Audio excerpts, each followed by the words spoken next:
Hello, and welcome to History at Bedtime. At dawn, the jungle around Tikal is not silent. Before the sun rises high enough to burn the mist from the trees, the forest is already awake. Birds call from the canopy. Insects rasp in the wet air. Leaves move with the soft weight of animals that are rarely seen but always present.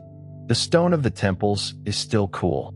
The great stairways climb upward through shadow, and above them, high over the green sea of ceiba, palm, and mahogany, the roof cones of ancient pyramids catch the first pale light.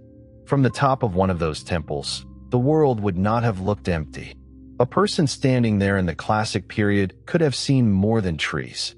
He might have seen smoke rising from houses, causeways crossing low ground, plazas arranged with ceremonial precision, reservoirs holding precious water, smaller temples and palaces and courtyards spreading outward beyond the sacred center, fields and gardens hidden in the wider landscape, roads leading toward other communities, and other temples breaking the horizon like islands of stone. This was not a lost tribe in a primitive forest. This was a city. It belonged to one of the most sophisticated civilizations ever created in the Americas, the Maya world, a world of kings and scribes, astronomers and farmers, traders and sculptors, warriors and weavers, priests and daykeepers, architects and mothers, children learning stories beside hearths, nobles tracking dynasties through carved stone, and ordinary families whose labor fed cities that could rise above the jungle for more than 1,000 years. The Maya built temples that touched the sky. They measured time in cycles so long that a single human life seemed like a breath inside them. They developed a writing system capable of recording names, battles, births, deaths, accessions, rituals, defeats, humiliations, and boasts.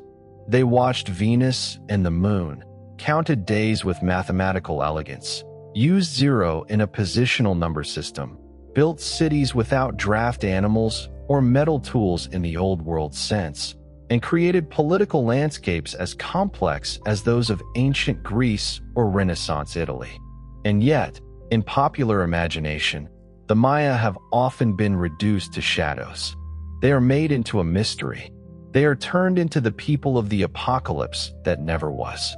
They are presented as vanished builders of abandoned pyramids, as if the jungle swallowed not only their cities but their descendants, languages, memories, and living culture. Their achievements are sometimes stolen from them by theories that pretend human beings from the Americas could not have built what they clearly built with human intelligence, organization, patience, and skill. That is not history. The Maya did not vanish. Cities were abandoned. Dynasties failed. Political systems broke. Temples stopped receiving new monuments. Forests grew over plazas. Books were burned. Kingdoms were conquered. Diseases spread. Colonial violence tore through communities. But the Maya people survived. Millions of people still speak Maya languages today. Communities in Guatemala, Mexico, Belize, and Honduras still carry traditions shaped by a very long past. Time did not erase them. It changed them, as it changes every civilization. To understand the Maya, we have to hold two truths at once. The first is that the classic Maya world really did experience a profound crisis. Many of the great cities of the southern lowlands declined or were abandoned between the 8th and 10th centuries. Royal courts fell silent. Monumental buildings slowed and stopped. Stele no longer recorded the deeds of divine kings. Places that had once been crowded with human life became ruins under the forest. The second truth is that collapse was not disappearance. The story of the Maya is not a story of one sudden vanishing. It is a story of endurance, transformation, movement, adaptation, conquest, memory, and survival. It begins long before the famous pyramids and continues long after the last carved monument of the classic period. It is not the story of a dead civilization.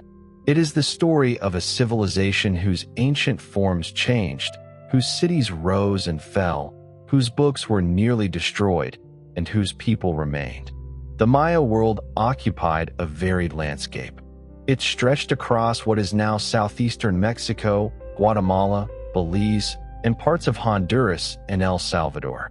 It included the hot limestone lowlands of the Yucatan Peninsula, the dense forests of Petén, the river valleys and mountain edges of Chiapas and Guatemala, the volcanic highlands where obsidian could be found, and coastal routes where canoes carried goods along the sea. It was not one uniform environment, and this matters. The Maya were not one city, one kingdom, or one empire. They were a family of related peoples, languages, cities, and traditions living across different ecologies. The word civilization can sometimes mislead because it makes us imagine a single centralized state. The Maya were not like Egypt under a pharaoh ruling the Nile from one center. They were not like the Roman Empire under one emperor. They were more like a shifting constellation of city-states.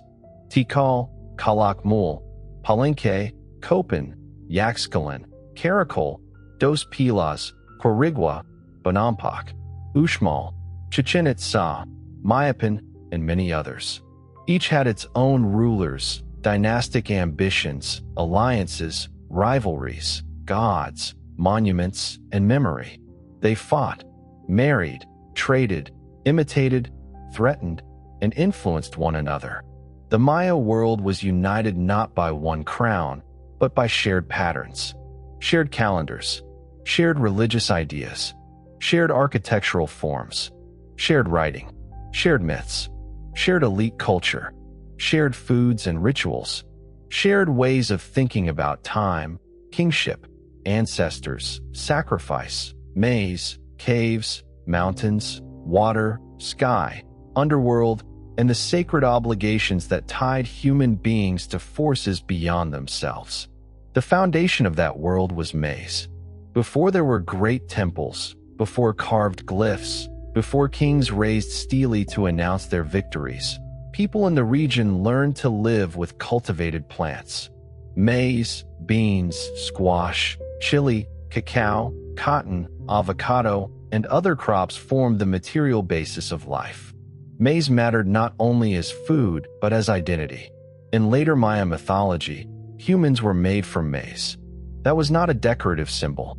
It expressed an everyday truth. Bodies were literally sustained by maize. Communities rose or suffered depending on its growth. Kings offered blood so the world would continue, but farmers planted the substance from which human life was made. The early Maya did not suddenly appear as temple builders. Their civilization grew across many centuries. Villages became larger settlements. Ritual spaces developed. Social differences deepened. Leaders emerged. Trade expanded. Architecture became more ambitious.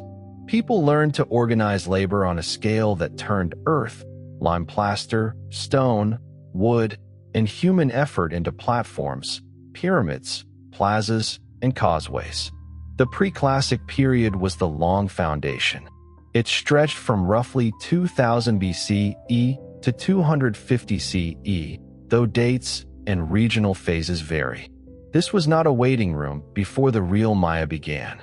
It was the period when essential features took shape: agriculture, villages, ceremonial centers, writing, calendars, kingship, religious symbolism, long-distance exchange, and monumental architecture.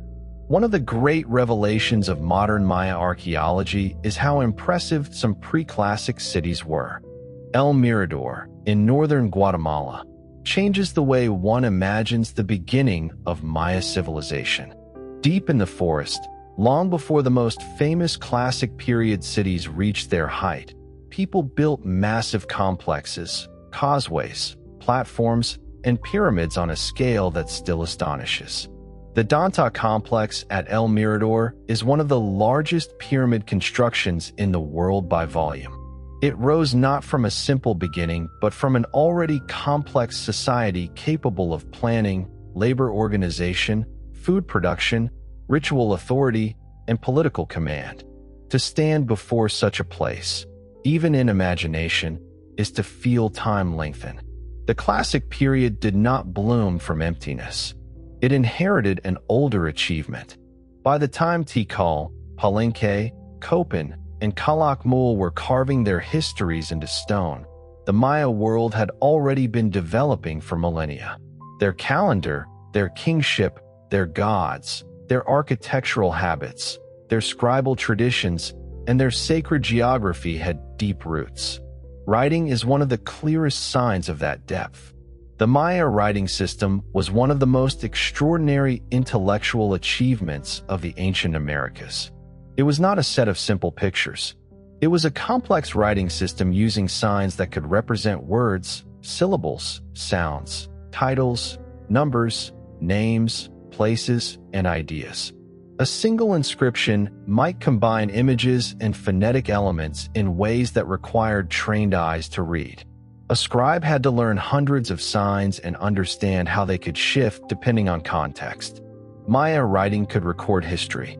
This changed everything about how modern people understand the Maya. For a long time, before the decipherment advanced, Maya monuments were seen largely as mysterious records of time, ritual, and astronomy. They were admired as art, but the people behind them remained strangely silent. Once the glyphs began to be read, the silence broke. Kings had names. Queens had names. Cities had dynasties. Battles had dates. Captives had identities. Defeats could be traced. Alliances could be reconstructed. The Maya were no longer anonymous builders of beautiful ruins. They became historical actors speaking from their own stones. The decipherment was not easy.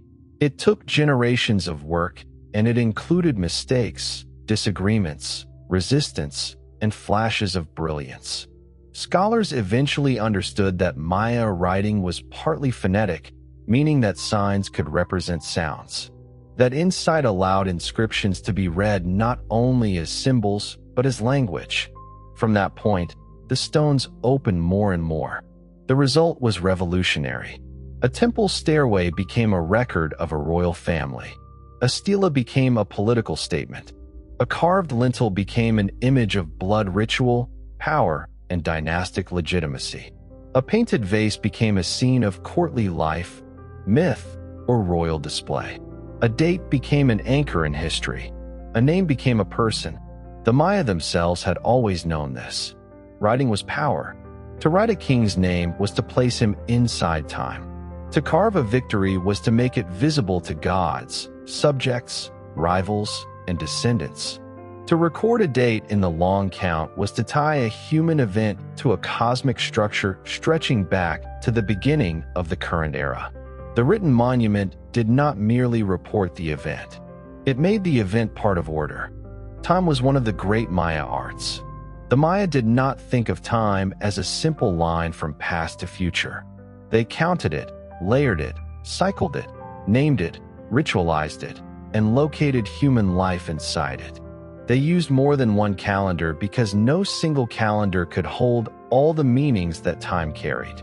There was the Tzolk'in, the 260-day sacred calendar. It combined 13 numbers with 20 named days, producing a cycle in which each day carried its own character and ritual meaning. Days were not empty containers. They had qualities. They could be favorable, dangerous, powerful, suitable, or unsuitable for certain actions. Time had personality. There was the Hob, the 365-day solar calendar, made of 18 months of 20 days each, followed by 5 extra days often treated as dangerous or uncertain. It tracked the rhythm of the year, but unlike the modern Gregorian calendar, it did not include a leap year correction in the same way. It moved through the seasons over long periods. Together, the Tzolk'in and the Hob formed the calendar round, a particular combination of sacred day and solar date repeated only after 52 Hob years. For daily life, memory, ritual, and community events, this was a powerful cycle. It was long enough to exceed the full life experience of many people in the ancient world. A date returned, but only after a generation had aged. Then there was the long count. The long count allowed the Maya to place events in vast historical time.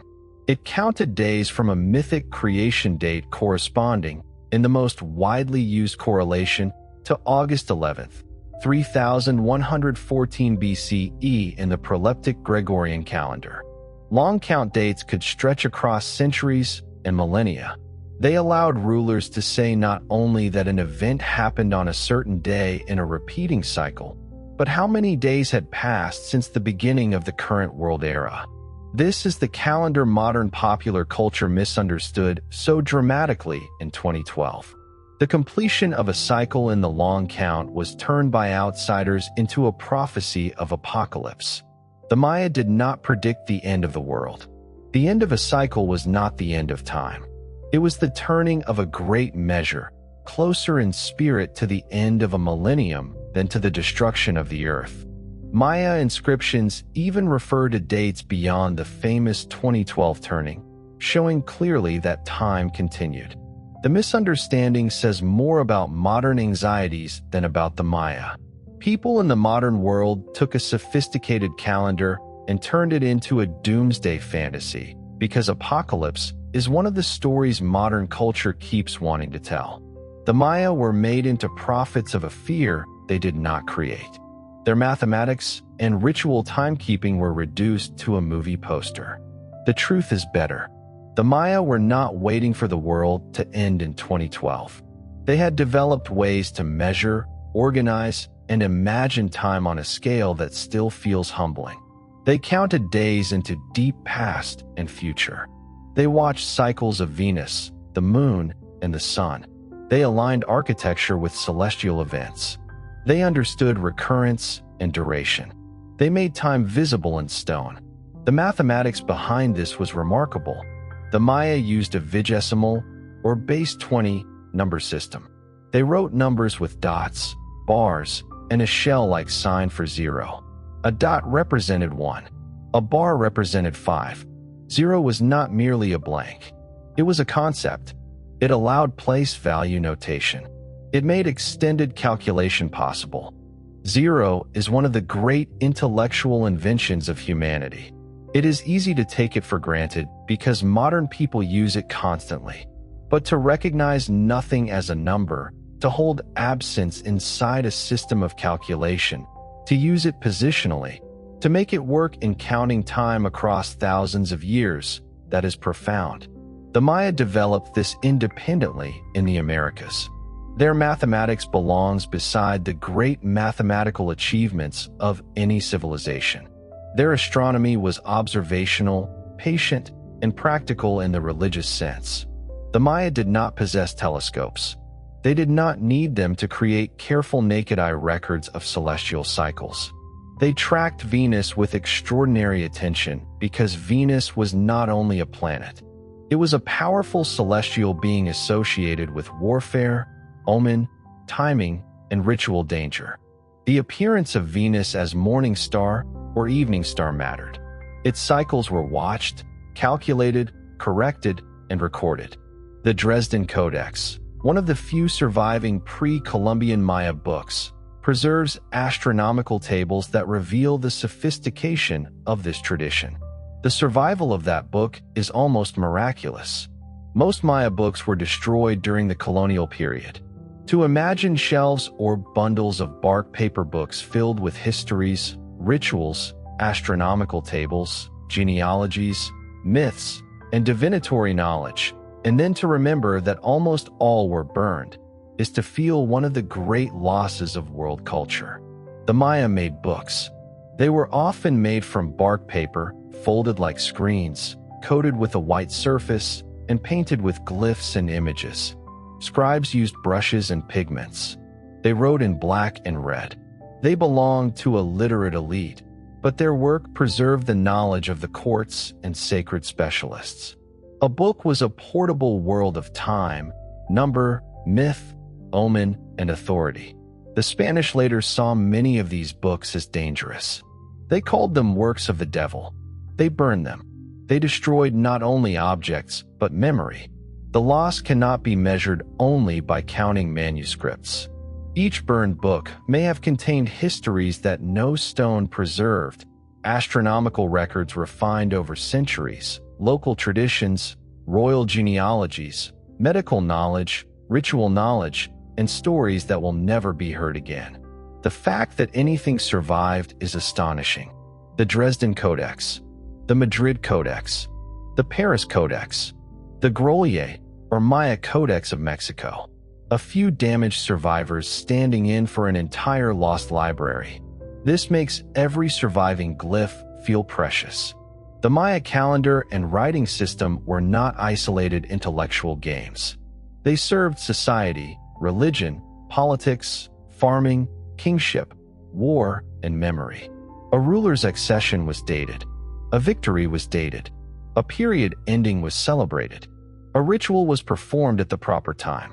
A child was born under a particular day sign. A war might be timed with celestial significance. Architecture could embody cycles of sky and power. Maya temples were not simply large buildings. They were mountains made by human hands. In Mesoamerican thought, mountains were sacred. Caves opened into the earth and underworld. Water emerged from hidden places. Temples and pyramids recreated sacred geography in architectural form. To climb a pyramid was to move upward through a controlled, ritualized space, closer to sky and gods, visible to the plaza below. A temple at the summit transformed the ruler or priest into a figure between worlds. The pyramids also held ancestors. Some temples were funerary monuments. At Palenque, the Temple of the Inscriptions contained the tomb of Kinich Janab Pakal, one of the most famous Maya rulers.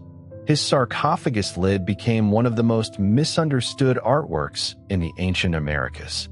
Popular fantasy turned it into an image of a man piloting a spacecraft. It is nothing of the kind. It is a profound Maya image of death, descent, rebirth, maize, cosmic structure, and royal transformation. The king is not flying into space. He is entering the sacred cycle of death and renewal. Such misunderstandings are not harmless. They take away human achievement. They look at a complex work of Maya art and refuse to learn its language. Instead of asking what the Maya meant, they impose a fantasy from outside. The result is disrespect disguised as wonder. The real meaning is more beautiful. Pakal's tomb shows how a king's death could be placed inside cosmology. The ruler's body entered the earth. His memory remained in stone. His dynasty continued through ritual. His image joined themes of maize, world tree, underworld, and rebirth. Death did not remove him from power. It transformed his relationship to it. Kingship was sacred in the classic Maya world. Rulers bore titles often translated as holy lords. They were political leaders, warriors, ritual specialists, dynastic heirs, and embodiments of sacred authority. Their bodies mattered. Their blood mattered. Their ancestors mattered. Their relationship to gods mattered. They did not rule only by commanding labor. They ruled by demonstrating that they could maintain the order between human world and supernatural world. Bloodletting was one of the most important royal rituals. Kings and queens pierced their bodies, offering blood on paper that could be burned so the smoke rose as sacred communication. The act was painful and powerful. It was not random cruelty. It expressed the idea that royal blood had value in sustaining cosmic relationships. In some images, visionary beings emerge from the smoke, connecting ritual, ancestors, gods, and authority.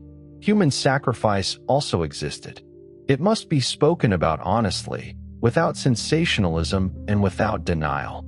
Captives, especially elite captives taken in war, could be sacrificed in public rituals.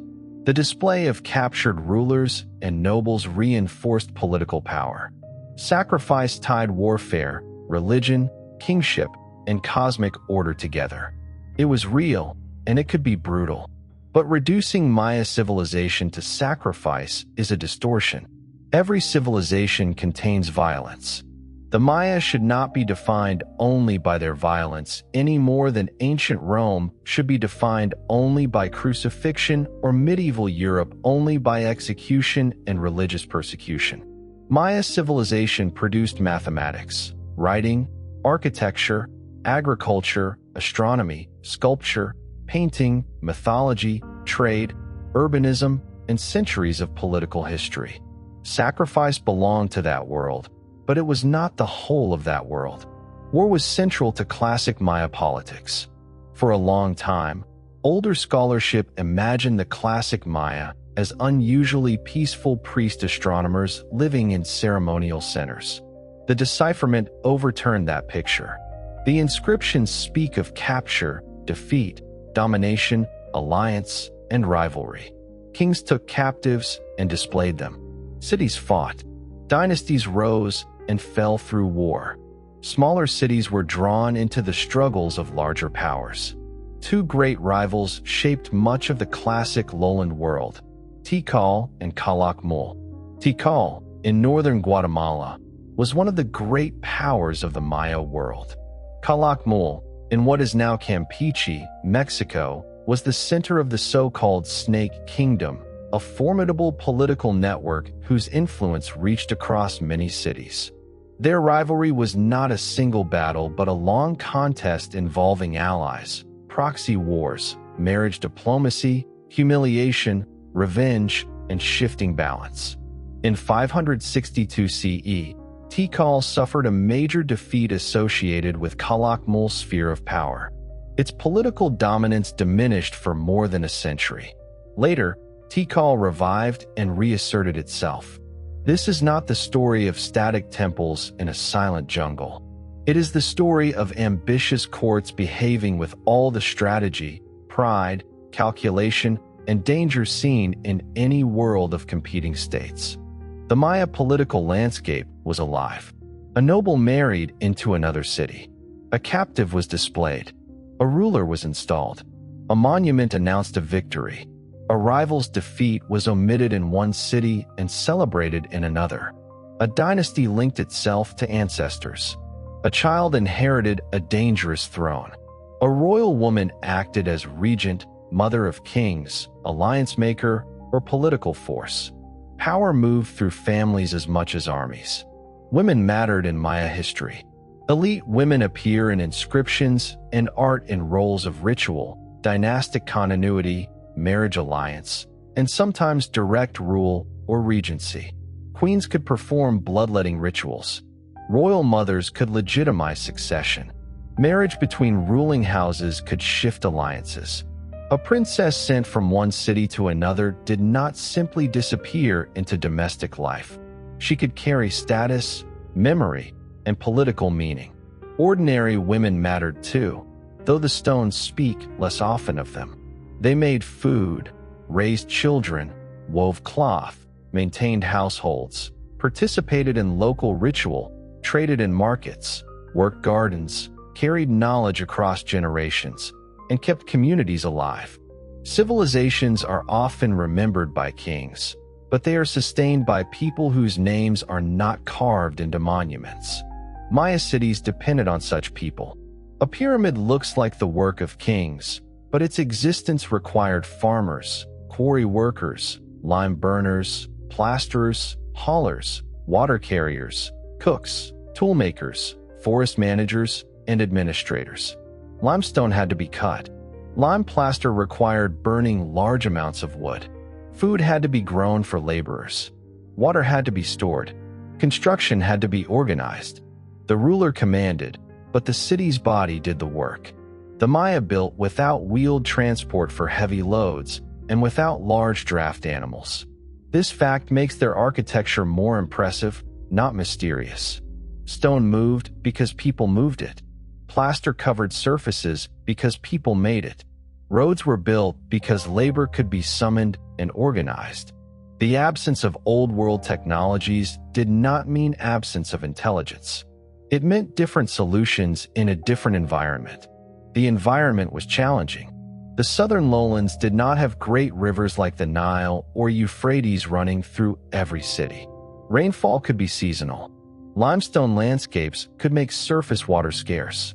Cities needed reservoirs, aguadas, canals, terraces, raised fields, and careful management of seasonal water. At Tikal and other sites, water storage was essential. A city rising above forest beauty also lived with the constant problem of dry months. Water was sacred and practical at once. A reservoir could keep a population alive. A cave could be an entrance to sacred space. Rain gods mattered because rain mattered. The god Chalk, associated with rain and storms, was not an abstract figure for farmers depending on the sky. He represented the difference between abundance and hunger. Agriculture in the Maya world was not one simple system. People used milpa fields, where maize, beans, squash, and other crops could grow in a shifting cycle. They used home gardens, orchards, terraces, raised fields and wetlands, and managed forest resources. They collected fruits, hunted animals, kept dogs and turkeys, gathered honey, used cacao, and moved goods through trade. The old image of slash and burn simplicity does not capture the variety and knowledge involved. The forest was not merely wilderness around cities. It was a managed landscape. People knew useful trees, medicinal plants, foods, fibers, resins, animals, soils, and water springs. They shaped the environment even where later visitors saw only jungle. When cities were abandoned, the forest returned, but it returned over an already human past. Markets and trade tied the Maya world together. Obsidian moved from volcanic highlands. Jade traveled as precious material for ornaments and ritual objects. Cacao served as luxury and, in some contexts, a form of value. Salt, marine shells, feathers, cotton cloth, ceramics, stone tools, pigments, and other goods moved through networks of exchange. Canoes traveled along rivers and coasts. Footpaths and causeways connected centers. A city's grandeur depended not only on local fields, but on distant materials. Jade was especially precious. Its green color connected it to maize, water, breath, life, and elite status. Jade beads could be placed in tombs. Jade ornaments appeared on royal bodies. A polished jade object held beauty, scarcity, labor, and symbolism together. Gold did not dominate Maya elite display the way it did in some other parts of the ancient world. For the Maya, jade could speak more powerfully than metal. Cacao also carried meaning. It could be consumed in elite contexts as a bitter, spiced drink. It appeared in painted scenes of feasting and courtly exchange. It could function as tribute and value. To drink cacao at court was not merely to enjoy flavor. It was to participate in status, diplomacy, hospitality, and ritualized consumption. Court life was elaborate.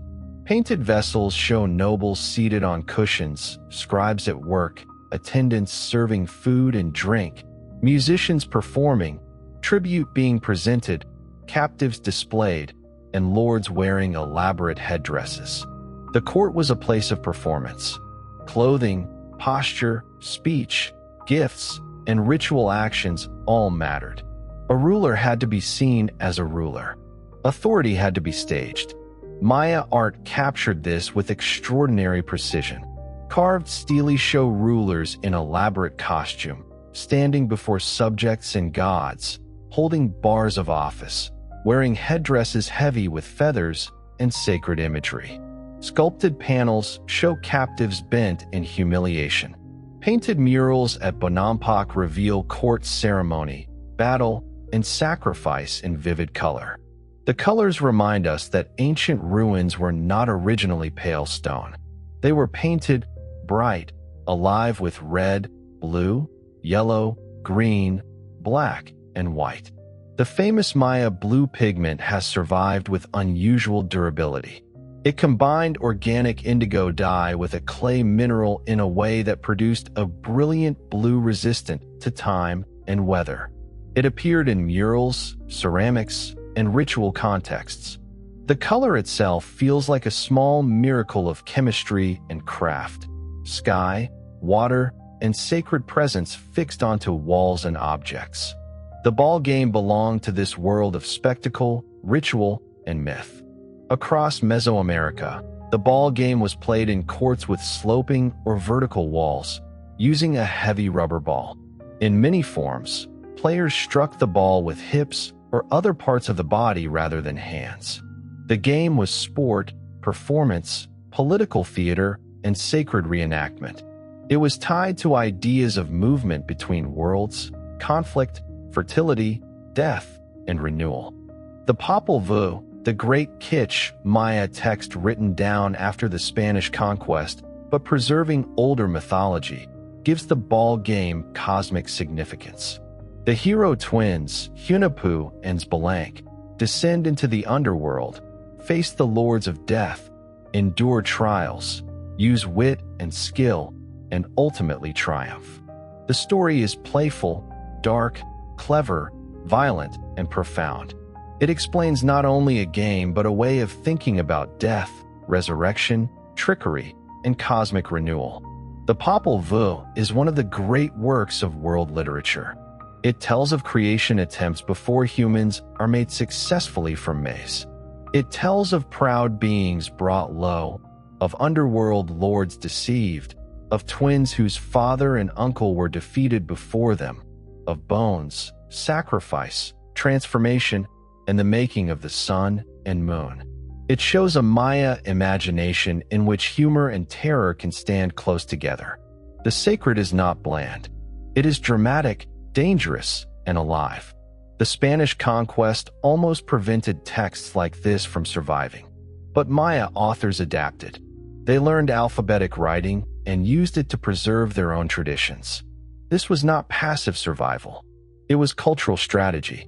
If the old books were burned and the old hieroglyphic tradition was suppressed, memory could move into a new alphabetic form. Conquest changed the form of writing, but it did not completely silence Maya voices. The classic cities, however, had already changed before the Spanish arrived. The so-called classic Maya collapse occurred centuries earlier, mainly between about 800 and 900 CE in the southern lowlands. The phrase collapse is useful only if handled carefully. What collapsed was not the Maya people. It was the specific political and ceremonial system of many classic lowland cities: divine kingship, court culture, monument carving, intensive urban life in certain regions, and the networks that sustained them. The causes were multiple. Drought appears to have played a major role. Climate evidence from lake sediments, cave formations, and other records points to periods of severe drying during the Terminal Classic. In regions already dependent on seasonal rainfall and water storage, repeated drought could create enormous stress. But drought alone is not enough. People do not abandon cities simply because rain fails once. Environmental stress interacts with politics, warfare, inequality, food systems, trade, belief, and legitimacy. If rulers claim sacred power to maintain order and the rains fail repeatedly, their authority suffers. If warfare intensifies while harvests decline, roads become dangerous and fields become vulnerable. If elites demand labor for monuments while ordinary families struggle to eat, resentment grows. If cities are too large for their water systems under changing conditions, the system begins to strain. Collapse is rarely one cause. It is a convergence. In the Maya southern lowlands, the convergence was devastating. Monument building slowed. Royal courts lost authority. Populations moved. Some cities were abandoned gradually. Others declined more sharply. The forest reclaimed plazas, but not overnight. People left behind buildings that had once seemed permanent. Stone endured, but institutions did not. The abandonment of a city is a haunting thing to imagine. A plaza that once held ceremony grows quiet. A stairway is no longer swept. A reservoir silts. Roofs collapse. Wood rots. Plaster cracks. A temple still stands, but no procession climbs it. A stela still names a king, but no one comes to add the next date. Birds nest in elite buildings. Roots enter palace walls. The city becomes memory before it becomes ruin.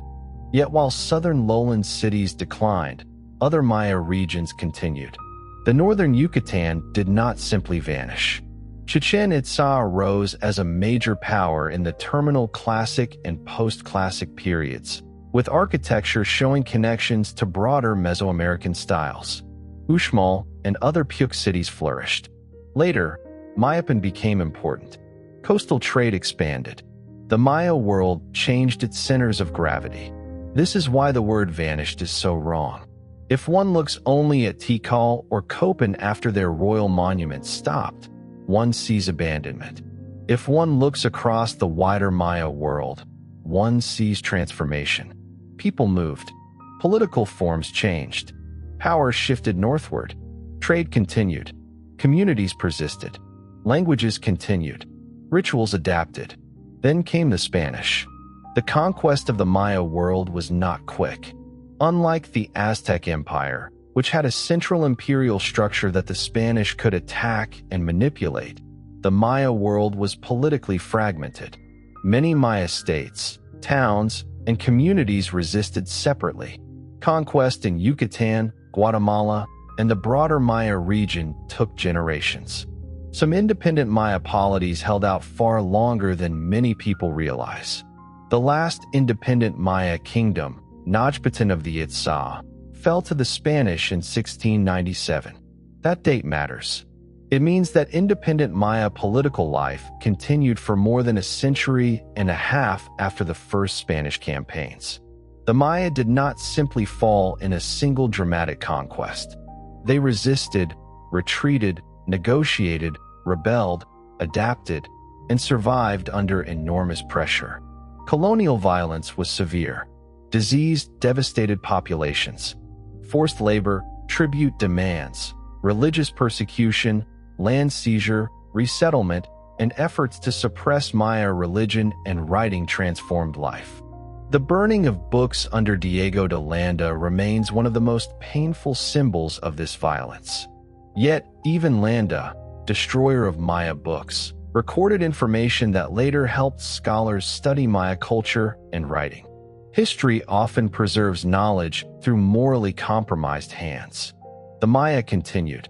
They continued as farmers, townspeople, rebels, Christians, daykeepers, speakers of Maya languages, guardians of local traditions, laborers under colonial rule, writers in alphabetic texts, and communities negotiating survival.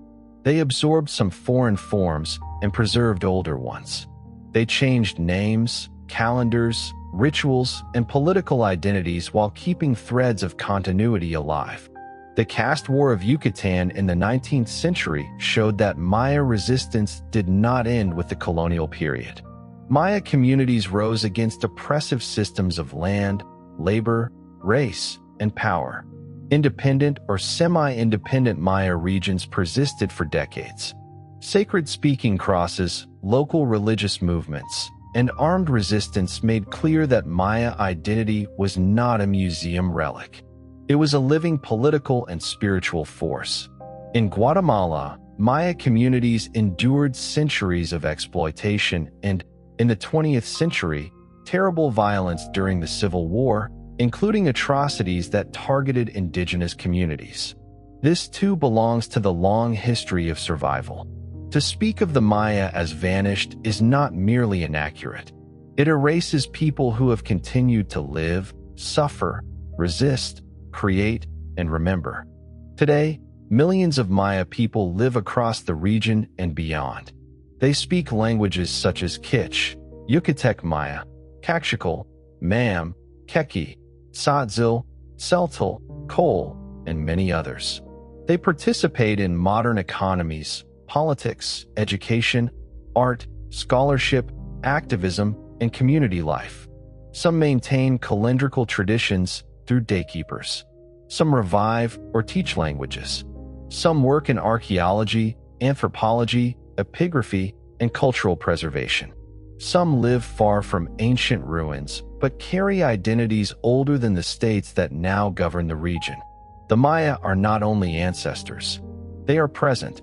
This matters because ancient history is often told as if the people who built the monuments are gone and only outsiders remain to interpret them. In the Maya case, that approach is especially harmful. The descendants of the people who built the temples did not disappear. They are not props beside ruins. They have their own voices, interpretations, memories, and rights. Archaeology itself has changed because of this. Modern work increasingly recognizes the importance of local communities, indigenous perspectives, heritage protection, and the ethical responsibilities of studying living cultures with ancient roots. The ruins are not merely tourist destinations or scientific data sets. They are part of cultural landscapes that still matter to living people. The forest around Tikal is therefore not only a backdrop. It is a place where deep time and present life meet. Howler monkeys call from the trees. Tourists climb marked paths. Archaeologists map structures with LiDAR. Maya workers, guides, scholars, and communities live in relationship with a past that outsiders come to see. The temples stand, but their meaning keeps changing depending on who is looking. LiDAR has transformed modern understanding of Maya urbanism. By sending laser pulses through the forest canopy from aircraft, researchers can map hidden features beneath trees. Platforms, terraces, causeways, fortifications, reservoirs, field systems, house mounds, and entire settlement networks.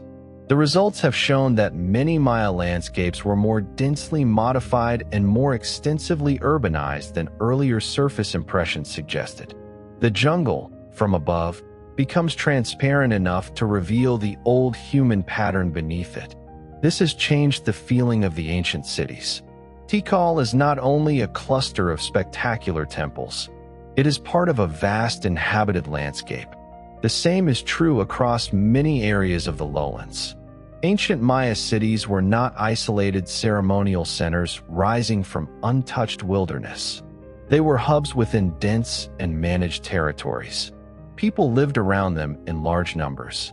They farmed, stored water, moved goods, built roads, and transformed the land. The jungle hid the city. It did not mean the city had never been there. That image of the forest covering human work is powerful. It reminds us that nature can outlast political systems. Roots do not care about dynasties. Rain falls on names carved in stone. Trees grow from palace floors. Animals move through rooms where kings once performed rituals. But the return of forest is not erasure. Under the green, the human pattern remains. The Maya made cities that were both practical and symbolic. The central plaza allowed gatherings, ceremonies, processions, markets, and public display.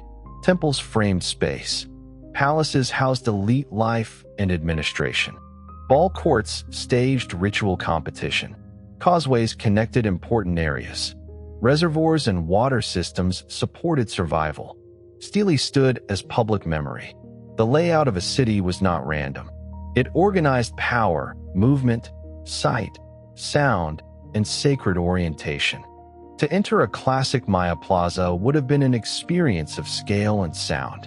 Feet on plaster, heat rising from white surfaces, painted walls and red temples, incense smoke, drums, shell trumpets, processions, nobles in feathered headdresses, captives displayed, scribes watching, ordinary people gathered at the edges, the ruler appearing above, made larger by height, costume, and ritual distance.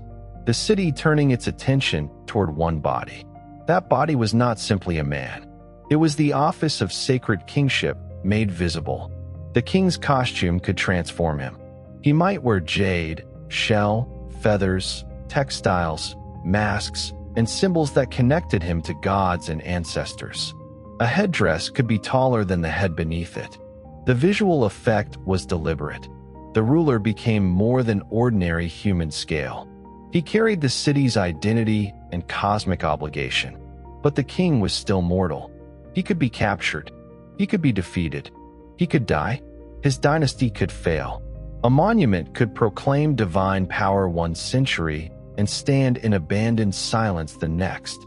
Maya history, once read from inscriptions, reveals not timeless priests, but vulnerable rulers navigating dangerous politics.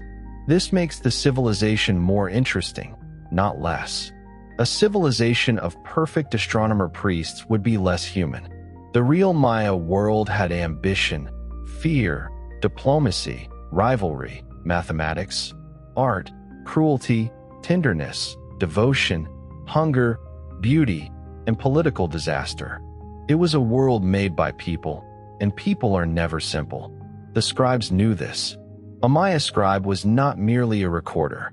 He was an artist, scholar, technician, and servant of power. He knew signs, dates, lineages, gods, and styles. He could write on stone, ceramics, walls, and books. His hand shaped memory. A badly made inscription could fail to honor a king properly. A beautiful one could carry a name across centuries. Scribes sometimes signed their work or identified themselves in ways that allow modern scholars to glimpse individual pride. This is moving. Across more than 1,000 years, one can still feel the hand of a maker who wanted the work to be known as work. Artists also painted scenes of courtly life on ceramics with remarkable grace. A vase might show a lord seated on a cushion, attendants presenting offerings, musicians playing, supernatural beings in mythic scenes, or scribes themselves at work. The images are intimate compared with monumental sculpture. They show posture, gesture, conversation, clothing, and social atmosphere. They bring the court closer. The most famous murals at Bonampak are almost overwhelming in their human detail. They show nobles in splendid costume, musicians, captives, blood, ritual, and the aftermath of battle. For anyone who imagines Maya art as still and abstract, Bonampak is a shock. The court is alive. The colors are strong. The faces are individual. The world is violent and theatrical. Violence and beauty stand together. That is true of many ancient civilizations, but the Maya make it especially visible. The same society that calculated Venus cycles and carved elegant glyphs also displayed captives and performed blood rituals. The same plazas that hosted ceremonies of cosmic renewal could also witness humiliation and death. Human beings do not divide neatly into enlightened and brutal. Civilizations can produce extraordinary knowledge and severe violence at the same time. This is not a contradiction to be solved. It is history. The Maya way of seeing the cosmos was layered. There was the sky above, the human world, the earth, caves, watery places, mountains, and the underworld. These were not separate in the modern sense. They communicated. Caves could be sacred entrances. Mountains could be temples. Trees could link levels of the cosmos. The ceiba tree, with roots, trunk, and branches, could symbolize connection between underworld, earth, and sky. Maize carried similar layered meaning. It grew from earth, fed bodies, died and returned, and became the substance of people. The maize god's imagery appears in art and mythology as a figure of beauty, fertility, death, and renewal. A field of maize was not only agriculture. It was cosmology made edible. This is why famine and drought were not merely economic problems. They threatened the sacred relationship between humans, rulers, gods, ancestors, and land. If the rains failed, something more than crops failed. The whole order could be questioned. A divine king who could not bring stability stood in danger not only of hunger, but of disbelief. Environmental stress, therefore, had political consequences. When modern studies discuss drought, they are not replacing human history with climate. They are adding pressure to an already complex system. Drought does not make decisions for people, but it changes the cost of every decision.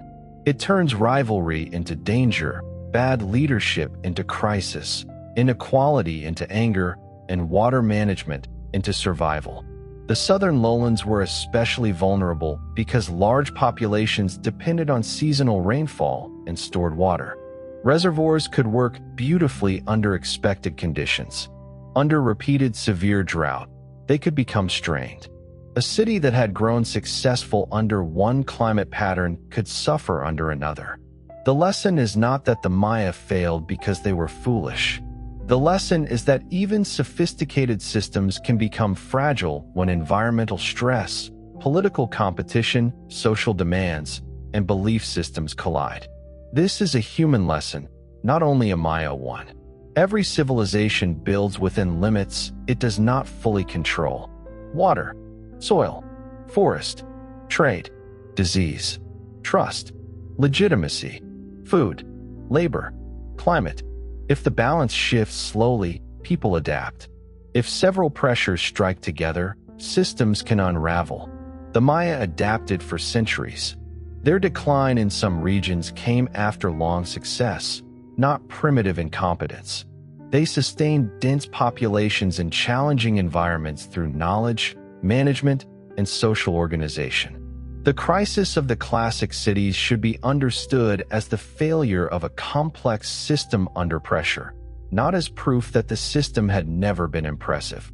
The abandoned temples can make the story look final. But finality is an illusion produced by ruins. A city falls silent, and another city rises elsewhere. A dynasty ends, and families move. An inscription stops being carved in one form, and language continues in speech. A calendar is suppressed by colonial power, and daykeepers maintain sacred counts. A book burns, and a story is written later in alphabetic letters. A people loses kings, but not identity. The Maya endured by changing. That endurance may be the greatest achievement of all. Temples can collapse. Calendars can be misunderstood. Books can be burned. Empires can arrive with crosses and swords. Governments can forbid languages. Schools can shame children for speaking the words of their grandparents. Land can be taken. Names can be changed. Yet people can still remember, adapt, speak, plant, pray, weave, count, teach, and survive. The ancient Maya world gives us monuments. The living Maya world gives us continuity. To separate them completely is a mistake. The woman weaving in a highland community today is not living in the classic period. The daykeeper maintaining a ritual count is not simply repeating an ancient ceremony unchanged. The scholar writing in a Maya language is not a relic. Cultures move. They are alive because they change. But change is not disappearance. A river is not dead because the water has moved. The Maya river is still moving. This is why the title, calendars, temples, and a vanished world must be understood carefully. The world of the classic divine kings did vanish in a real sense. The courts of Tikal and Calakmul are gone. The scribes who carved long count monuments for those rulers are gone. The city centers were abandoned. The political landscape transformed. The forest covered the plazas. But the Maya did not vanish. So the vanished world is not a vanished people. It is a vanished form of life. The painted city at its height, the courtly ritual, the royal procession, the scribal school, the carved stela newly gleaming in plastered space, the astronomer priest marking Venus, the king performing bloodletting before a gathered crowd, the sound of drums between temples at dusk. That world can be entered only through evidence and imagination. A stone stair, a glyph, a burned book's absence, a surviving codex, a reservoir, a child buried under a house floor, a jade bead, a painted vase, a LiDAR map, a day name still spoken, a story written after conquest, a language still alive. Each piece is small. Together, they form a civilization. One of the most beautiful things about Maya history is the way it refuses the modern division between science and sacred life. Astronomy was not cold calculation separate from religion. Calendar keeping was not mere bookkeeping. Architecture was not only engineering. Writing was not only administration. Farming was not only food production.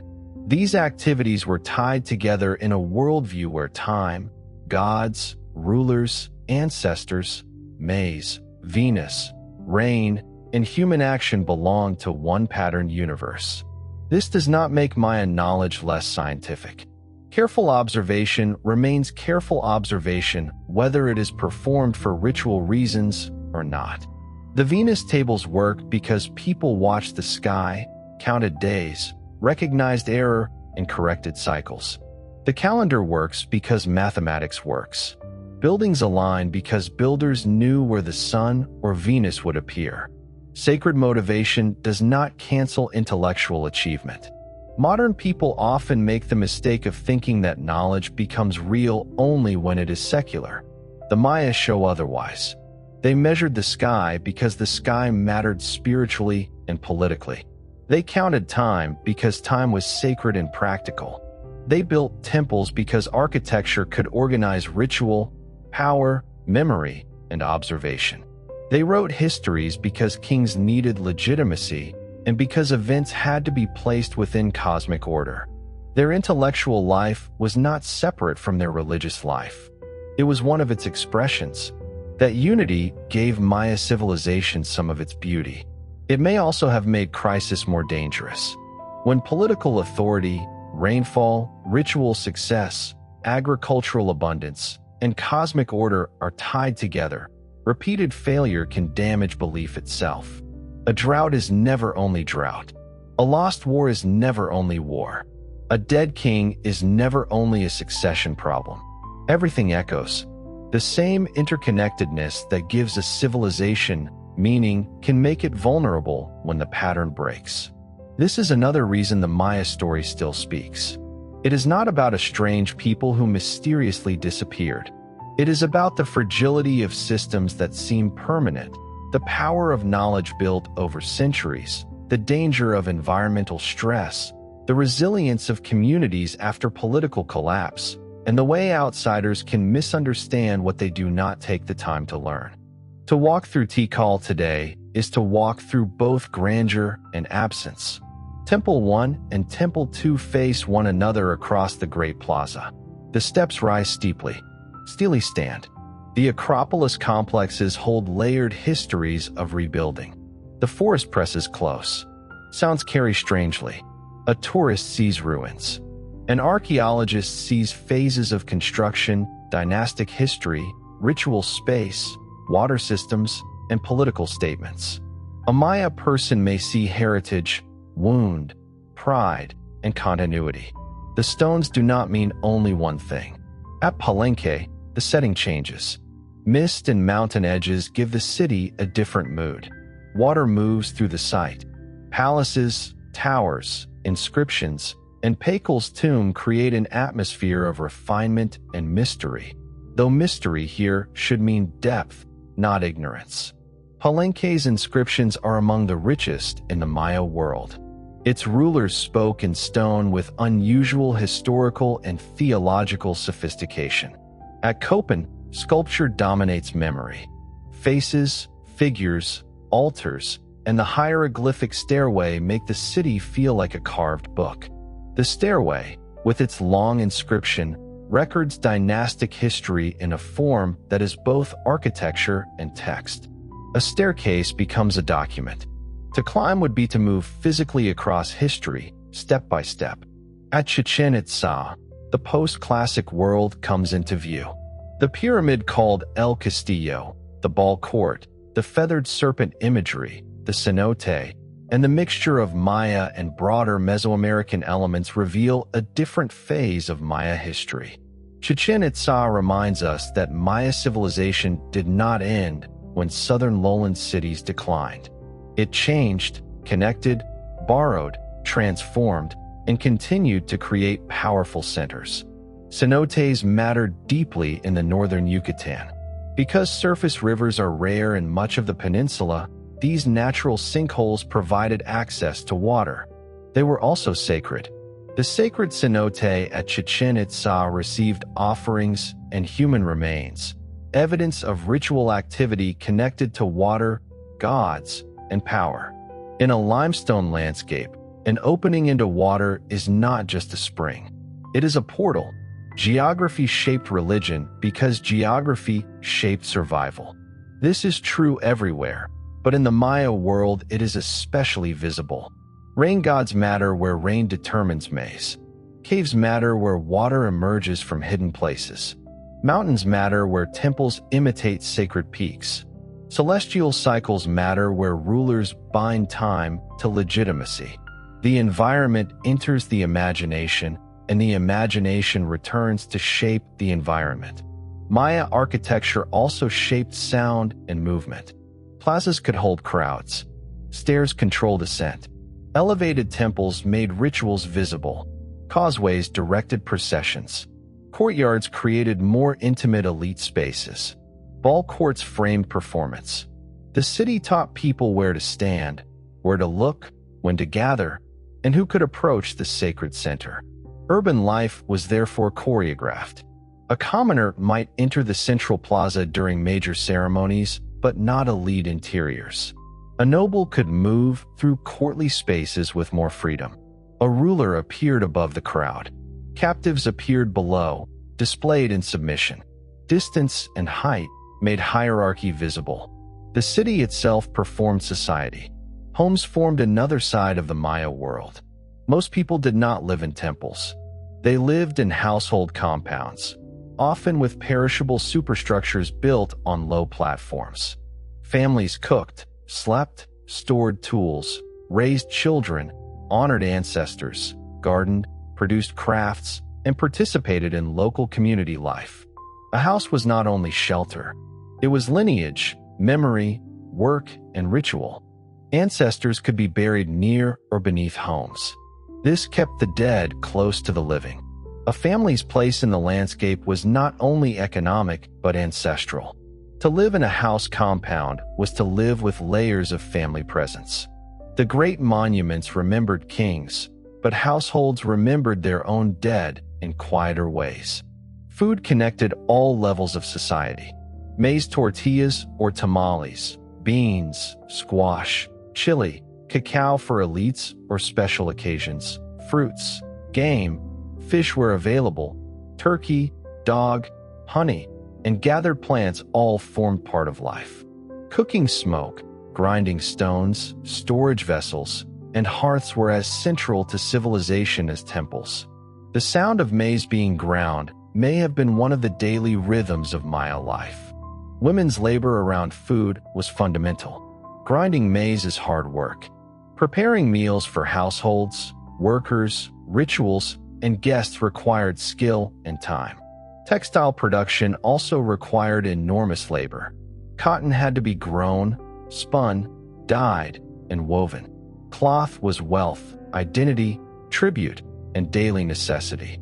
The elegance of courtly dress rested on countless hours of work. Children learned by watching. They learned fields, tools, stories, day signs, obligations, crafts, rituals, and the social map of their community. Elite children learned lineage, court behavior, writing if chosen for scribal training, warfare or ritual roles depending on gender and status. Ordinary children learned the work that would sustain households. Childhood was not separate from civilization. It was how civilization continued. Music and sound filled ceremonial life. Drums, rattles, flutes, shell trumpets, voices, chants, and the movement of crowds turned plazas into resonant spaces. A ceremony was not a silent visual display.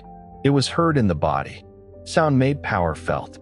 The echo between temples, the call of a trumpet, the rhythm of drums at night, the roar of gathered people, these are part of the lost sensory world. Smell mattered too. Copal incense burned in rituals. Food cooked near houses. Wet earth rose after rain. Lime plaster had its own scent. Forest flowers, sweat, smoke, cacao, blood, resin, animals, and damp stone all belong to the atmosphere. Ruins today are quiet and often clean. Ancient cities were not. They were alive. That word should stay with the Maya. Alive in thought, alive in politics, alive in ritual, alive in conflict, alive in mathematics, alive in fields, alive in cities, alive in books, alive in descendants. The image of a vanished world can be beautiful, but it must not become false. What vanished was one arrangement of cities, courts, monuments, and kings. What endured was language, identity, memory, agricultural knowledge, ritual practice, and the ability of communities to survive new worlds imposed upon them. The ancient Maya did not live for us. They did not build temples so future tourists could photograph them. They did not carve inscriptions so modern people could solve a puzzle. They did not calculate Venus so later generations could marvel at them as exotic geniuses. They lived in their own present, with their own anxieties, ambitions, obligations, and hopes. This is easy to forget. When we look backward, people become achievements. The calendar, the temple, the codex, the stela, the collapse. But for them, these were not achievements in a museum case. They were part of life. A date mattered because a ritual was due. A temple mattered because a king would perform. A book mattered because a specialist needed to know. A field mattered because a family needed food. A child mattered because the future was not abstract. The Maya world was made from such immediate needs, and from large dreams. To build a temple is to imagine that stone can touch the eternal. To carve a date is to imagine that memory can endure. To count the days from creation is to imagine human life inside cosmic time. To write a king's name is to insist that the present deserves a place in the future. To keep speaking a Maya language after conquest is to insist that the past is not over. The Maya did all of this. Perhaps the most moving thing about their civilization is the combination of precision and mystery. The precision of numbers, the exactness of dates, the careful count of Venus, the carved glyph of a royal name, the measured angle of a building, the recorded accession of a king, and beside it, mystery in the true sense, the sacred depth of the world, the underworld beneath the ball court, the gods in smoke, the ancestors in blood, the maize body, the dangerous days, the cycle returning, the forest swallowing stone and then giving it back. The Maya were not mysterious because they were unknowable. They are mysterious because they knew that the world itself is layered. Modern scholarship has made them more knowable than ever before. We can read many inscriptions. We can map hidden cities. We can date monuments. We can analyze residues in vessels, isotopes in bones, pollen in sediments, and drought signals in cave formations. We can reconstruct dynasties and wars. Knowledge has grown enormously, but knowledge does not remove wonder. It deepens it. The more one learns about the Maya, the less satisfying the simple stories become. Not vanished, not apocalypse prophets, not alien builders, not peaceful astronomer priests, not bloodthirsty caricatures, not one empire, not one collapse, not one people frozen in time. Instead, a civilization of many cities, deep time, brilliant mathematics, sacred kings, warfare, painted books, farmers, artists, astronomers, merchants, mothers, captives, rulers, scribes, daykeepers, builders, survivors. That is the real story, and it is far more interesting than the myth of disappearance. A useful way to feel the civilization more closely is to imagine one ordinary day inside a classic Maya city. Before sunrise, the first sounds come from households rather than temples. A woman rises to tend the fire. The embers have to be coaxed back into flame. Maize soaked and prepared the previous day is ready for grinding. The grinding stone is hard, familiar, and central to the day. Hands move rhythmically over it. Children wake. Dogs move near the hearth. The air smells of smoke, maize dough, damp earth, and the faint sweetness of plants growing around the house compound. A man walks toward the fields while the light is still gray. He may pass other households built on low platforms, with walls and roofs made from perishable materials that archaeology rarely preserves well. He sees neighbors, kin, gardens, paths, storage areas, fruit trees, and the edges of cultivated land. The city's temples may dominate the horizon, but most life begins close to the ground. In the fields, the sacred and the practical meet without separation. Maize must be planted. Weeds must be controlled. Soil must be watched. Rain must be hoped for and, in some regions, water must be stored or guided. The farmer may not be thinking in the abstract language of civilization, but without his work there is no civilization. No palace feast, no carved monument, no scribal school, no royal procession, no astronomy table, no ball court ceremony can survive if maize fails. Back in the city center, elite life begins differently. Attendants move through palace rooms. A noble family prepares for obligations. A scribe may arrange pigments, brushes, and folded paper. A court official may carry information about tribute, a marriage alliance, or a neighboring city's movements. A priest or calendar specialist may consult the day's sign. A ruler may be expected to appear in ritual costume before a gathering, receive envoys, conduct a bloodletting rite, or preside over a ceremony connected to a period ending. The same city contains many clocks. The farmer's time is rain, planting, ripening, hunger, harvest, storage, and family need. The priest's time is the sacred count, the positions of sky bodies, the correct day for ritual action. The king's time is dynastic, accession, inheritance, victory, period ending, ancestor memory. The merchant's time is routes, weather, demand, and the safe arrival of goods. The child's time is learning, play, hunger, fatigue, and the slow absorption of a world whose rules seem natural because they are everywhere. A Maya city was not only its ceremonial heart. The central precinct was the place modern visitors usually remember. The high pyramids, the plazas, the palace platforms, the stelae, the ball court, the carved altars. But around that center were neighborhoods, household compounds, workshops, terraces, water features, paths, and fields. LiDAR mapping has made this especially clear, revealing how extensive many settlements were beneath the forest. The city was both monumental and domestic, both sacred and practical. The central plaza might remain quiet on some mornings and thunder with activity on others.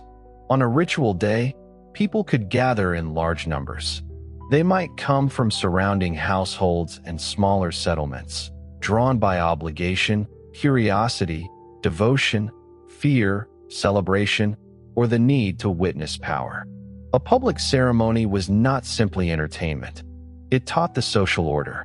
It reminded everyone who ruled, which ancestors mattered, what the gods required, and how the city understood its place inside time. Imagine the ruler appearing. He is not dressed as an ordinary person. His body has been transformed by costume. Jade shines on his chest. Feathers rise above him.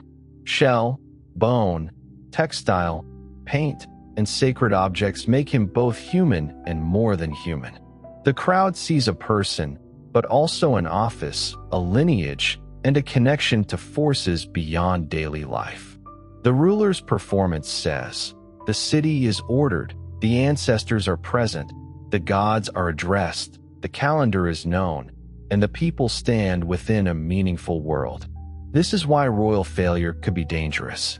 A king who could not win wars, bring captives, conduct successful rituals, maintain alliances, or keep the city prosperous did not simply fail politically. He failed cosmologically. His weakness threatened the story that made rule legitimate. A drought, a military defeat, or a rival's triumph could become a wound in sacred kingship itself. The Maya recorded victories carefully because victories were not only military facts. A captive king shown bound beneath another ruler's feet was an image of political dominance, but also a theological statement. It showed that the victorious ruler had power recognized by the order of the world. It humiliated the defeated city, strengthened the victor's claim, and provided a body for ritual action. To modern eyes, this can feel severe. To the classic Maya court, it was part of the machinery through which kingship proved itself. The carved stone did not only remember, it warned. A stela standing in a plaza could speak to rivals, subjects, and descendants. It could say that on this day, under this sign, in this cycle of time, this king did this act. It could say that power had a date and a face. It could stand for generations, long after the voices that first heard its dedication were gone. Yet the stone also had limits. A monument could proclaim a ruler's greatness, but it could not make rain fall. It could record a victory, but it could not guarantee future victories. It could connect a king to ancestors, but it could not prevent disease, crop stress, or a rival's revenge. The Maya monuments are powerful partly because we know what their makers did not know. Some of these proud statements stood close to the edge of crisis. The great rivalry between Tikal and Calakmul shows the Maya political world at its most dramatic. Tikal was old, ambitious, and deeply tied to the central lowlands. Calakmul, hidden in the forests of Campeche, built a network of influence that reached through allies and subordinate rulers. Their struggle was not one simple war. It was a long contest over prestige, territory, alliance, and the right to dominate the political imagination of the lowlands. Smaller cities were not passive.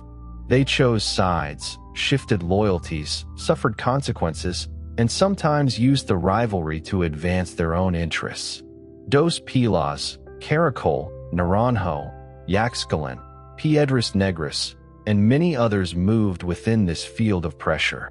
A city might be a pawn one decade and a dangerous player the next. Marriages could bind. Captures could break. A ruler installed under one power's influence might later become a problem for that same power. This gives Maya history a texture that resembles the politics of many city-state worlds. There is no single emperor to follow. There are courts, rival houses, strategic marriages, broken alliances, ambitious secondary rulers, spectacular monuments, and sudden reversals. A defeat in one inscription may be silence in another. The victor writes one memory, the defeated writes around it. The historian must read not only what is said, but what is avoided. Silence can be evidence. When a city stops boasting for a period, something may have happened. When a sequence of monuments breaks, the break may tell a story. When a ruler's name vanishes, one asks why.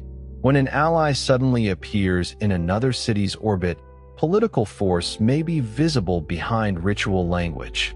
Maya inscriptions are not neutral diaries. They are royal statements, and like all royal statements, they reveal power by what they emphasize and what they hide. This makes them alive. A carved date is not just a number. It is a strategic act. The scribes who created these records served courts, but they also preserved enough detail for later worlds to reconstruct events their patrons never imagined would be read by strangers thousands of years later. The glyphs became bridges across catastrophe. A king carved his triumph for his own time. Modern readers find, within it, the history of a whole civilization. Palenque offers a different kind of intimacy. Its inscriptions give family histories with unusual richness. Pakal's long reign, his mother's role, the dynasty's struggles, the city's renewal, the theological depth of its monuments.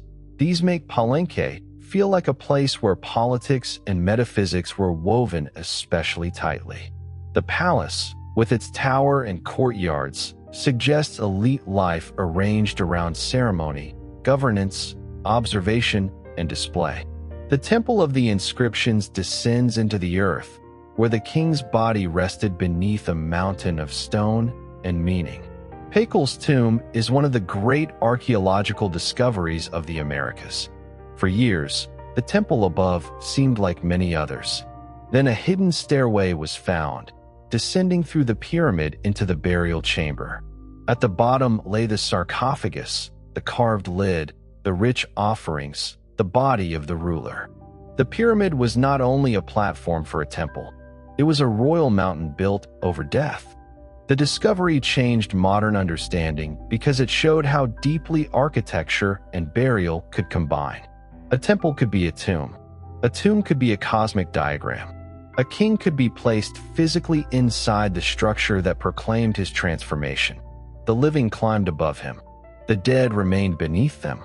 Stone connected generations. Copan, in Honduras, tells yet another story. It was a city of sculpture, elegance, and dynastic memory, famous for the refinement of its carved monuments. Its rulers used art to make power visible with exceptional beauty. Yet Copan also experienced crisis. Its 13th ruler, Waxaclajun Abba Kawil, known in older literature as 18 Rabbit, was captured and executed by the ruler of Quirigua, a city that had once been subordinate to Copan. The reversal was stunning. A great king fell to a lesser power. The political map shifted. Monumental beauty could not prevent humiliation. Quirigua's monuments then rose taller. This is Maya politics in stone. One city's catastrophe becomes another city's display. The captive ruler's death becomes a rival's legitimacy. The record of power is written by the survivor. Bonampak preserves the violence and splendor of courtly life in color. The murals show musicians, nobles, captives, ritual blood, and the aftermath of combat with an immediacy that can feel almost uncomfortable. The people in the paintings are not abstract symbols. Their gestures, faces, costumes, and postures create a crowded, tense world. One can see ceremony, triumph, pain, and performance at once. The murals remind us that ancient cities were colorful. The Maya world was not the bare gray stone often seen today. Buildings were plastered and painted. Textiles were bright. Feathers shimmered. Jade gleamed. Bodies were painted. Ceremonies were full of color, smoke, sound, and motion. Ruins have lost much of their surface life. The ancient I saw a richer world. To reconstruct that world, one must add what time removed. Wooden beams, thatched roofs, painted plaster, cloth banners, incense smoke, food smells, voices, market noise, children, dogs, turkeys, drums, rainwater in reservoirs, mud on paths, starlight on temple steps, the hard shine of jade, the red of cinnabar, the blue of sacred pigment, the green of maize. Only then do the stones become inhabited. Markets are especially important because they bring ordinary people back into the picture. Elite monuments show kings, gods, and captives, but cities needed exchange. People came to buy and sell food, pottery, tools, salt, cloth, cacao, obsidian blades, ornaments, and everyday necessities. Markets were places of smell, bargaining, gossip, news, and social contact. Political power may appear in temples, but social life moves through markets. Trade connected distant worlds. Obsidian from highland deposits could become blades in lowland cities. Marine shells could travel inland. Jade from the Motagua Valley could appear in royal offerings far away. Cacao could move as luxury and value. Salt from coastal areas could support inland populations. Feathers from tropical birds could adorn elite bodies. A temple headdress might therefore contain a map of exchange: bird, forest, trader, tribute, craft, and king all joined in one object. The Maya world was never isolated. It connected with broader Mesoamerica. Ideas, goods, styles, and people moved between Maya regions and central Mexico, the Gulf Coast, Oaxaca, and beyond. Influence did not mean simple copying. Maya cities adapted external elements into local meanings. Chichen Itza, especially, shows this kind of complex exchange, where forms associated with central Mexico appear in a Maya setting and become part of a new political language. No civilization develops alone. Even in the forest, the Maya were part of networks. This matters because popular accounts sometimes imagine ancient peoples as sealed worlds, each developing in splendid isolation. The reality is more dynamic. People travel. Merchants carry goods and stories. Captives carry languages. Marriage alliances carry styles and ritual ideas. Religious symbols shift. Political models are borrowed. Local traditions absorb outside influence and become something new. The Maya calendar itself existed within a wider Mesoamerican world of timekeeping, though the Maya developed its uses with extraordinary sophistication. The 260-day sacred count was not unique to the Maya, but the Maya integration of calendars, inscriptions, long count history, and astronomy created a distinctive intellectual culture. The Maya were both part of Mesoamerica and unmistakably themselves. That balance is another recurring theme. Shared region, distinct achievement. The ball game shows this clearly. It was played across Mesoamerica, but each region shaped its own meanings and forms. In Maya art and myth, it becomes tied deeply to the hero twins, the underworld, sacrifice, and renewal. A court is a place of play and danger, competition and sacred imitation. A ball's movement can echo celestial movement, life and death, descent and return. The game may also have served political purposes. Rulers and elites could stage games to display strength, negotiate status, or frame ritual events. Captives might appear in ball game imagery. The game could be sport in one moment and cosmic drama in another. Modern categories do not fit neatly. Religion, politics, athletics, and theater were not separate boxes. Maya society was hierarchical. At the top stood kings and high nobles. Around them were royal families, scribes, priests, warriors, administrators, artists, and attendants. Below them were farmers, laborers, craftspeople, merchants, and many local specialists. There were captives and enslaved people. There were differences in wealth, access, diet, housing, burial, and authority. The civilization's achievements rested on inequality as well as cooperation. This must be said plainly. Monumental architecture is never only beauty. It is labor organized by power. A temple rising above the forest is a religious achievement and a political achievement, but also the result of many people working under obligations shaped by hierarchy. Some may have felt devotion. Some may have felt pride. Some may have felt burden. Most probably felt several things at once. The past becomes more real when we allow mixed feelings. A worker carrying stone may believe in the sacred power of the project and still be tired. A farmer may honor the king and still resent demands. A noble may perform rituals sincerely and also seek political advantage. A captive may appear in a victor's monument but experience only terror. A child may watch a ceremony with wonder and not understand the fear behind it. Civilization is made from such contradictions. The Maya were brilliant and violent, devout and political, adaptive and vulnerable, local and connected, ancient and changing. To flatten them into one image is to lose them. The question of collapse brings these contradictions together. By the 8th and 9th centuries, many southern lowland cities were at the height of visible sophistication. Monuments were still being carved. Courts were still performing. Dynasties still claimed power. But the system was under stress. Populations were large. Warfare intensified. Rulers competed for prestige. Droughts strained water supplies. Trade and agriculture faced pressure. The authority of kings may have weakened as old promises failed. A city can look powerful close to the moment it becomes fragile. This is one of history's hardest truths. Monumental building may continue because elites need to display confidence precisely when confidence is threatened. A ruler may build more because his legitimacy is uncertain.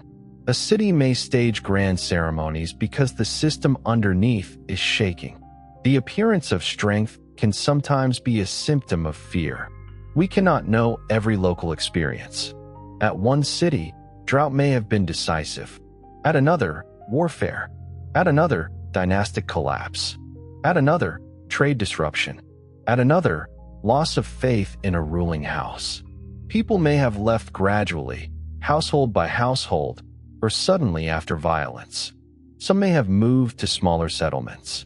Some may have joined other centers. Some may have died. Some may have stayed near ruins, living differently.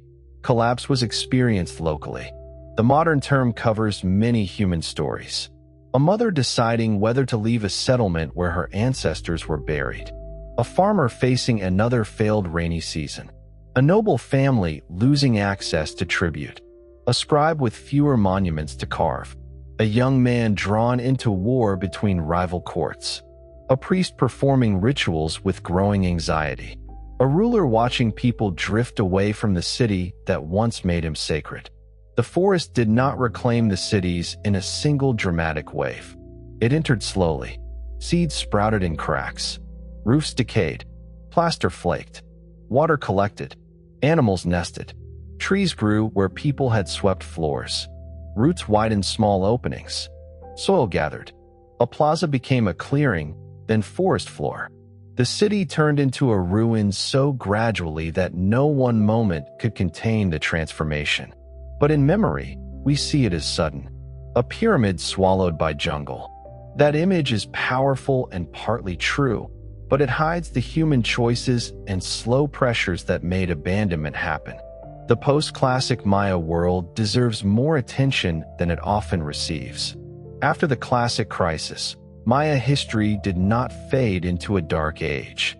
Chichen Itza became a major center. Uxmal and the Puk cities displayed distinctive architecture with elaborate stone mosaics and long facades. Mayapan later served as an important political center in northern Yucatan. Trade along coasts connected communities. Books continued to be made. Ritual specialists continued to count days. The Maya world remained creative. The post-classic was different. It had different political forms, different centers, different military pressures, different styles, and stronger evidence of broader Mesoamerican interconnection. But different is not inferior. It is a mistake to treat the classic period as the only real Maya civilization. The later Maya were not echoes.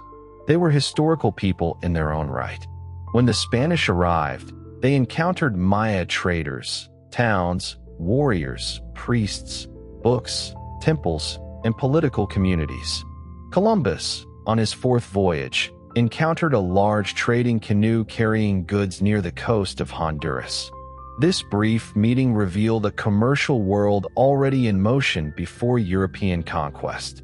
The Maya were not waiting in isolation for Europe to arrive. They had their own networks, conflicts, and futures. The Spanish brought catastrophe. Disease arrived with devastating force. Military conquest combined with indigenous alliances, forced conversion, violence, and exploitation. Some Maya groups resisted in forests, mountains, and remote regions.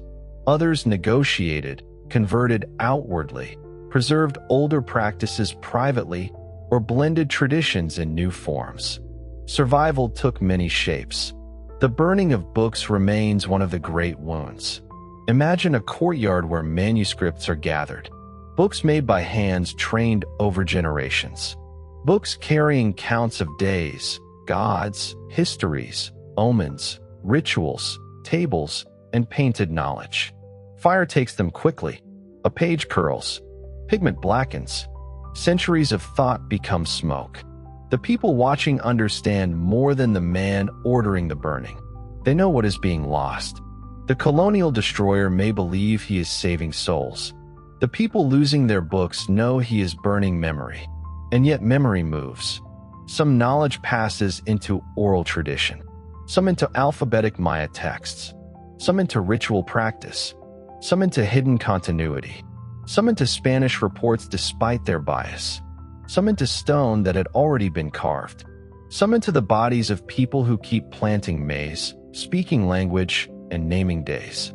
That is the stubbornness of culture. It can be wounded without being killed. The The survival of Maya languages is one of the clearest signs of this. Language carries more than communication. It carries categories, humor, kinship, landscape, prayer, memory, and ways of arranging thought. When a language survives centuries of pressure, something deeper than vocabulary survives with it. When children learn it, the future changes. Language revitalization today is therefore not merely educational. It is historical repair. The same is true of calendar practice where it continues. Daykeepers who maintain the sacred count are not pretending to be ancient. They are living within a tradition that has endured change. The count gives days meaning. It links people to cycles older than colonial borders. It is an act of memory and presence. The modern Maya world is diverse. There is no single Maya experience today. Urban and rural lives differ. Countries differ. Languages differ. Political situations differ. Some communities are deeply involved in traditional practices. Others are shaped more by migration, modern education, wage labor, Christianity, tourism, activism, scholarship, or all of these together. Identity is not one fixed costume. Living peoples are always more varied than outsiders expect. This is why the phrase the Maya must be used with care. It can name a civilization, a linguistic family, a historical tradition, and many living communities, but it should not erase difference. The ancient Maya themselves were diverse, and the living Maya are diverse as well. Still, continuity matters. The calendar did not end. The languages did not end. The memory did not end. The relationship with maize did not end. The ruins did not become ownerless because foreign scholars learned to read them. The people did not vanish because their old royal courts fell. The best way to honor the Maya is to make the story complex enough for them. Not as mystery, not as apocalypse, not as alien wonder, not as a single collapse, not as a romantic lost paradise, not as a savage caricature, as a civilization. A civilization with beginnings in farming communities, with pre-classic cities already grand before many famous sites arose, with a writing system that turned stone into history, with calendars that placed human action inside deep time, with temples that made sacred mountains from architecture, with rulers who bled for power, with rival city-states whose politics were fierce and subtle, with artists who carved and painted with astonishing skill, with farmers who made urban life possible, with books nearly destroyed, with cities abandoned but people surviving, with descendants still here. That story is enough. It does not need exaggeration. The actual Maya were more impressive than the fantasies built around them. Think again of the priest or daykeeper at dawn, standing above the forest.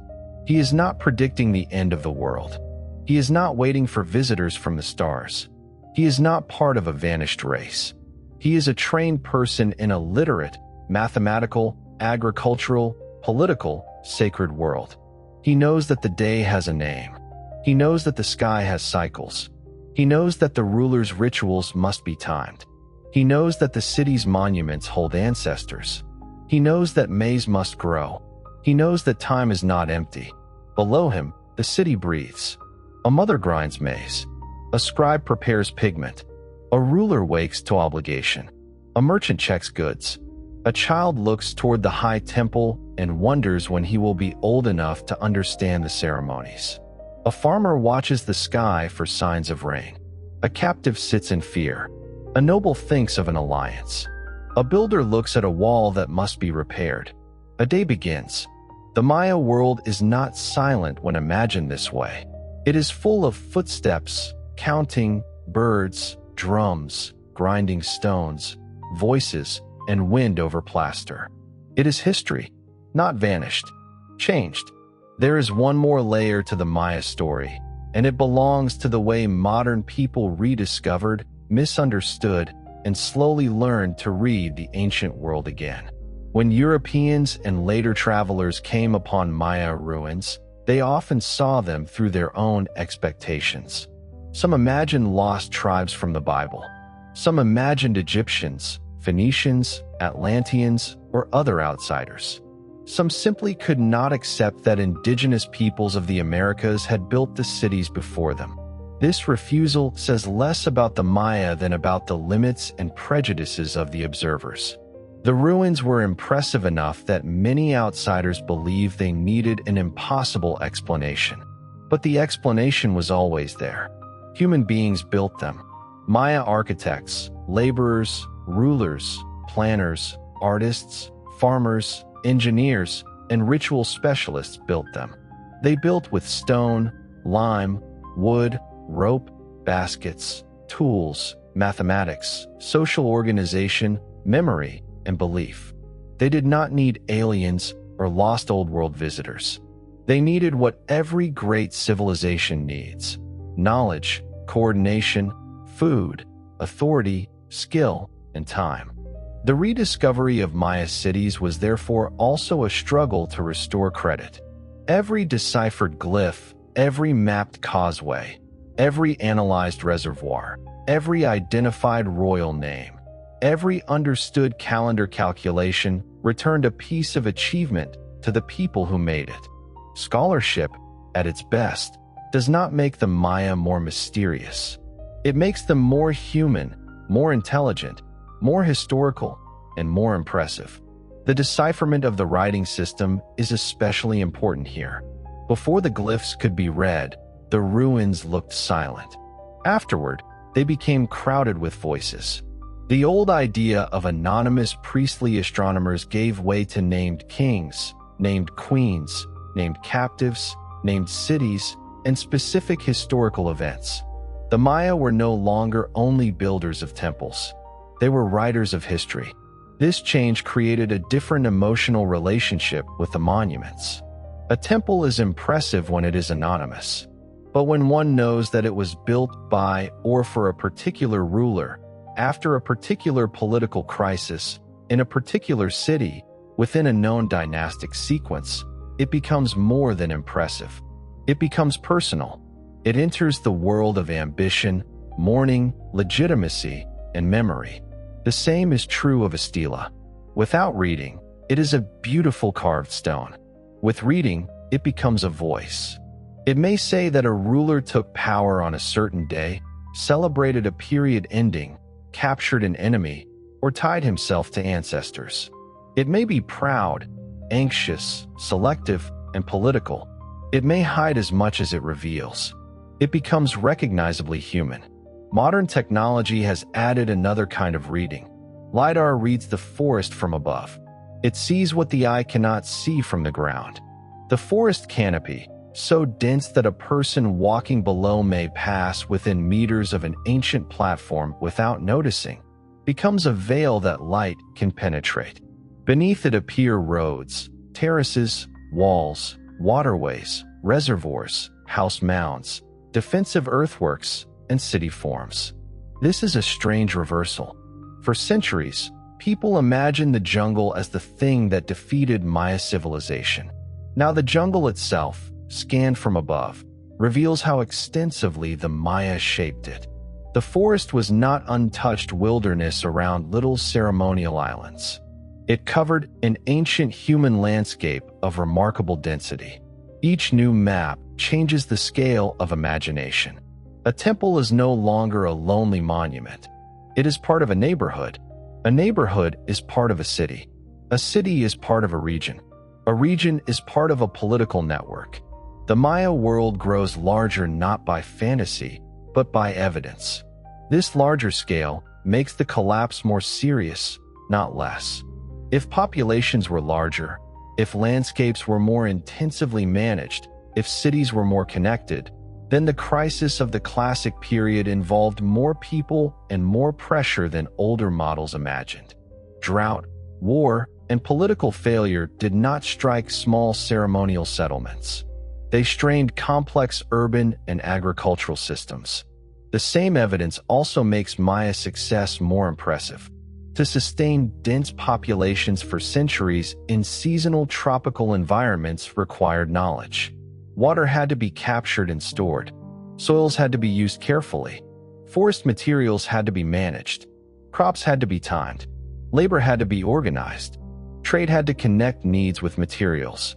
Ritual and politics had to motivate cooperation. The Maya were not people who failed because they did not understand their world. They succeeded for a very long time because they understood it deeply. Their later crises were the crises of a successful complex system under changing pressures. That distinction matters. It changes the moral of the story. A simplistic version says, the Maya destroyed their environment and vanished. A better version says, many Maya cities developed sophisticated adaptations to difficult environments. Those systems worked for centuries. Eventually, in some regions, environmental stress combined with political fragmentation, warfare, and social strain to break the institutions that had held dense urban life together. People then adapted again, often by moving, changing political forms, and reorganizing life elsewhere. This is a more respectful history because it treats the Maya as intelligent people facing hard conditions, not as a cautionary cartoon. The 2012 myth was another cautionary cartoon. It turned the Maya into mystical prophets for modern fear. It ignored living Maya voices. It ignored the actual structure of the long count. It ignored carved texts with future dates. It ignored the cyclical nature of Maya time. It ignored the fact that calendars turn. The modern world projected its own apocalypse anxiety onto another culture's mathematics. The correction should be simple. A calendar's cycle ended. Another continued. That is all. But the reason the myth spread is worth noticing. Modern people often want ancient civilizations to provide either secret wisdom or dramatic warning. The Maya were asked to become both, wiser than the modern world and doomed in a way that could entertain modern anxiety. The real Maya calendar was more disciplined, more technical, and more culturally specific than the fantasy. The true wonder is that the Maya could count time so elegantly. The true lesson is that people should listen before inventing prophecies for others. The destruction of Maya books makes this even more painful. Outsiders destroyed much of the written heritage, and then later outsiders invented false stories to fill the silence. First the books were burned. Then the absence was treated as mystery. Then the mystery was filled with fantasy. Against this, careful history is a form of repair. Repair does not bring the burned books back, but it can refuse to add more distortion. It can say, the Maya were writers. The Maya were astronomers. The Maya were city builders. The Maya were farmers. The Maya were political actors. The Maya were not a vanished race. The Maya were not apocalypse prophets. The Maya were not alien students. The Maya were human beings whose civilization deserves the dignity of being understood on its own terms. The surviving codices are quiet witnesses to what was lost. Open one in imagination.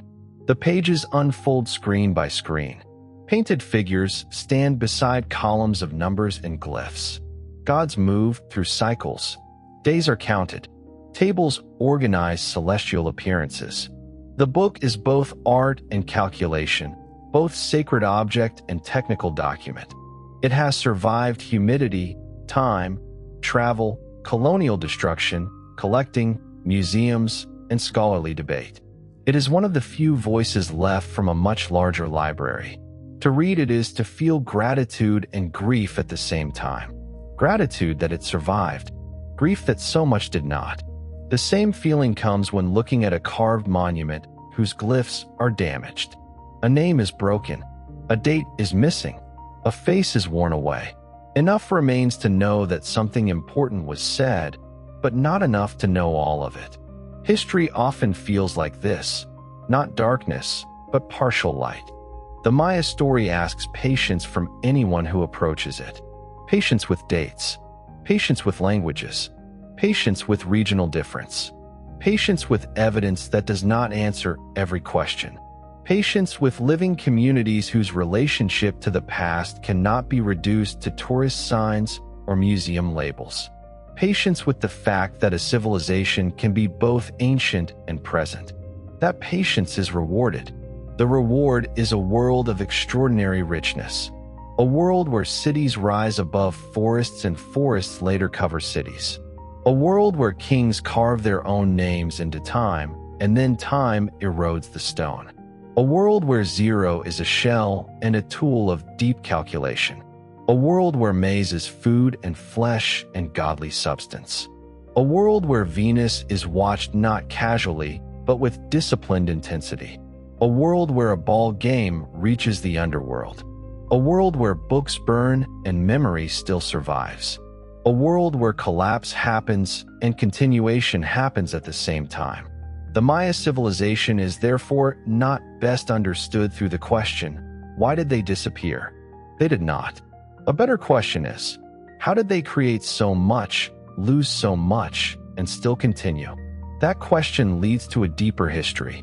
It leads from pre-classic villages to enormous early cities, from El Mirador to Tikal, from Tikal to Calakmul, from courtly carved texts to agricultural fields, from the Dresden Codex to the smoke of burned books, from Pakal's tomb to living Maya languages, from the false apocalypse of 2012 to the ongoing sacred count of days.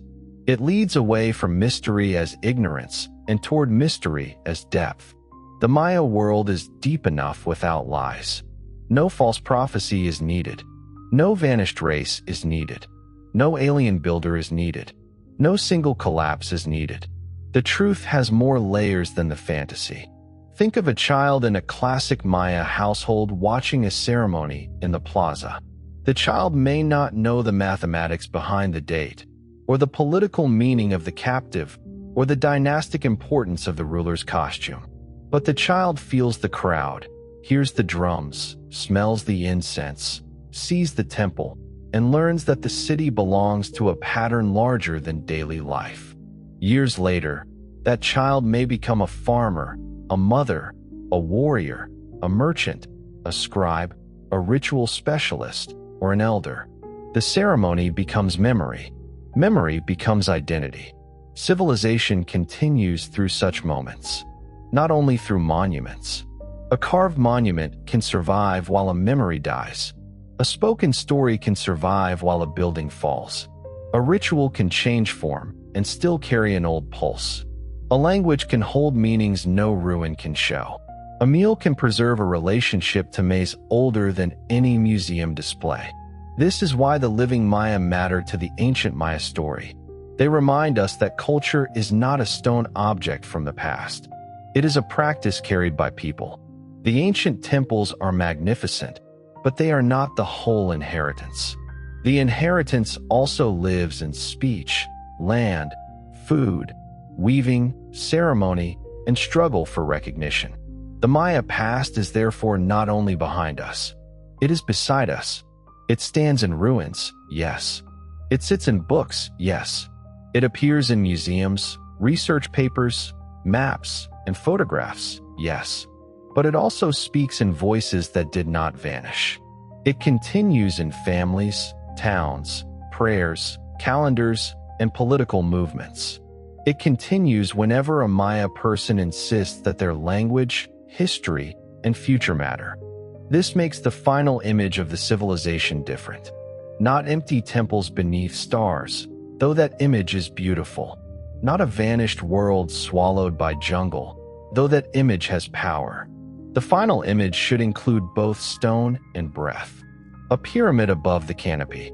A codex page behind glass. A carved glyph of a king's name. A field of maize. A living language spoken at home. A daykeeper counting days. A student learning the old signs. A community defending land and memory. A forest that hides ruins, and a people who were never hidden from themselves. That is the Maya civilization in its truer form. Ancient and modern. Broken and continuous. Vanished in one shape and alive in another. One last way to understand the Maya is through the feeling of time itself. Modern life often treats time as a schedule. Hours, minutes, deadlines, appointments, alarms, calendars on walls or screens. Maya time was also practical, but it was more than scheduling. A day had character.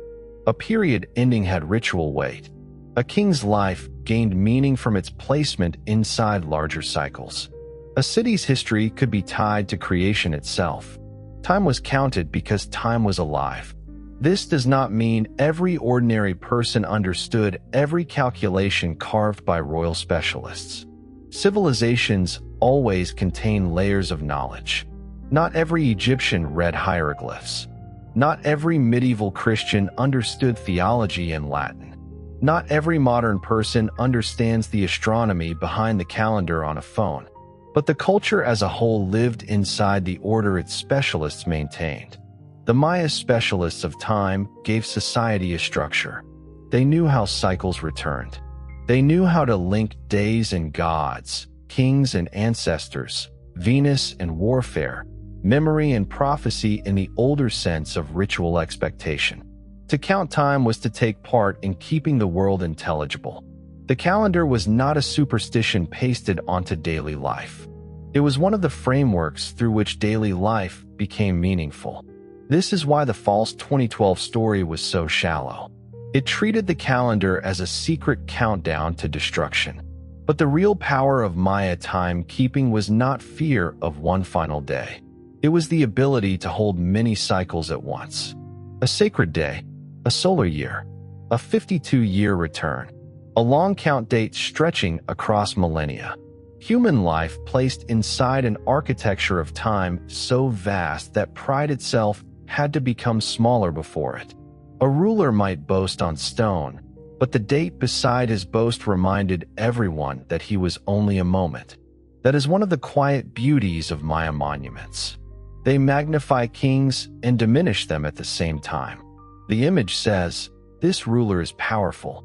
The date says, "This ruler stands within a count that began long before him and will continue after him." Royal ambition and cosmic humility share the same surface. The temples do something similar. They lift human power upward, yet they are made of earth and stone. They create sacred mountains, yet they weather under rain. They dominate the plaza, yet the forest can cover them.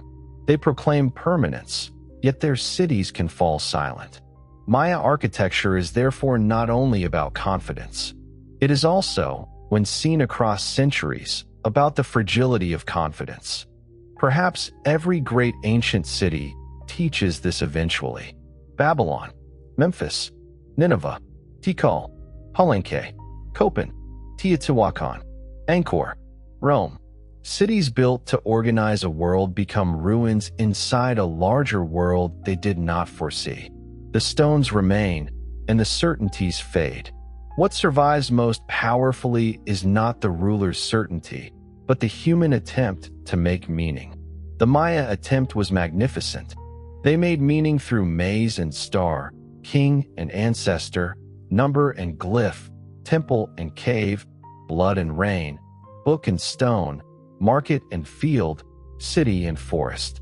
They made a civilization whose visible remains are beautiful enough to attract the world, but whose deeper achievement is more than beauty.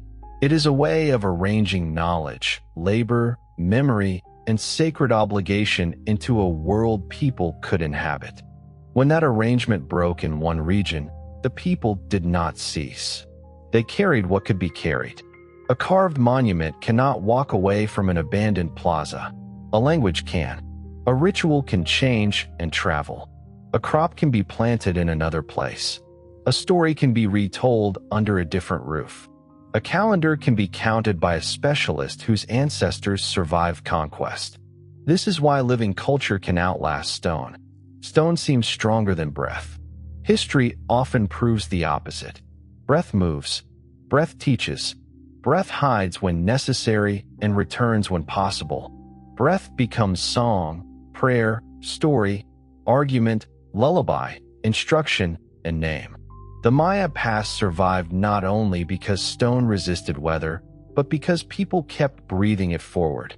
So the most respectful ending is not to imagine an empty city forever alone under the stars. It is to imagine the empty city and the living people at the same time. The city is quiet because its old political world is gone. The people are not quiet because they are still here. The calendar turns because time did not end. The temples stand because stone remembers. The languages continue because memory found mouths. That is the Mayan civilization, not a riddle to be solved and put away, but a long human story still unfolding. And still, there are details that keep returning because they make the ancient world feel close. A hand pressing wet plaster smooth before paint is added. A potter shaping a vessel that may one day carry a painted scene of gods or nobles. A trader protecting cacao from rain. A child watching a scribe draw signs and understanding that marks can hold speech. A woman testing maize dough by touch. A messenger arriving tired from another city with news that may change an alliance. A prisoner hearing drums and knowing they are not for celebration. A king standing before a crowd while inside his costume, he is still a human body that can bleed, fear, age, and die. These details matter because they prevent the temples from becoming empty symbols. The Maya world was not made only of heights. It was also made of hands. Hands planting, carving, grinding, painting, weaving, carrying, counting, building, praying, fighting, healing, burying, and lifting children. The hands are gone, but their work remains in stone, soil, language, and memory. A civilization is never only what it leaves behind. It is also the countless actions that left no object at all. The joke told in a market. The lullaby sung at night. The argument between siblings. The fear before battle. The relief when rain finally came. The grief when a child died. The pride of a young scribe forming signs correctly for the first time. The exhaustion of workers after a day of carrying limestone. The quiet satisfaction of a harvest stored safely before the dry season. These things cannot be excavated in the same way as a temple, but they are part of the truth. When we say the Maya built calendars and temples, we should remember that calendars and temples were made for lives like these. Time was counted because people lived through days. Temples were built because people needed places where power, fear, hope, rain, death, and renewal could be faced together. The grandeur becomes more meaningful when ordinary life is allowed back inside it. As evening falls over Tikal, the temples darken before the sky does. Their upper stones hold the last light. The forest below becomes a mass of shadow. Birds settle. Insects grow louder. The air cools. A howler monkey calls, and the sound seems older than the ruins. Long ago, torches might have moved through the plaza. A ruler might have prepared for ritual. A scribe might have checked a date. A priest might have watched for a star or planet. Families in house compounds beyond the center might have cooked, talked, argued, laughed, worried about rain, soothed children, remembered the dead, and hoped the next harvest would be good. The same sky turned above them. The stars did not belong to the Maya alone, but the Maya gave them a calendar. The days did not belong to the Maya alone, but the Maya gave them names. Time did not belong to the Maya alone, but the Maya made it visible in stone, ink, number, and ritual. The long count continues. The forest continues. The languages continue. The story continues, not as a frozen monument, but as living memory. The temples rise above the canopy, and the world they belong to is gone in one form and present in another. The kings are gone. The scribal schools of the classic courts are gone. The painted books are almost all gone. The old cities are quiet. But the Maya did not vanish. They endured conquest, fire, disease, silence, misunderstanding, and the weight of other people's fantasies. They endured being turned into a mystery by people who did not ask them who they were. They endured the burning of books and the covering of temples by trees. They endured because civilizations are not only monuments. They are people. Somewhere tonight, a Maya language is being spoken. Somewhere, maize is being prepared. Somewhere, a child hears a story. Somewhere, a day has a name older than the nation-state around it. Somewhere, A community remembers that time does not end because outsiders misunderstand a calendar. The stone temples remain in the forest, but the living continuation is not made of stone. It is made of breath, speech, food, ceremony, memory, and the ordinary courage of carrying a world forward. The silence of the old plazas is therefore not emptiness. It is a pause between voices, ancient stone on one side, living speech on the other, and history listening between them. The Maya did not vanish. They are still here. Sleep well. Good night.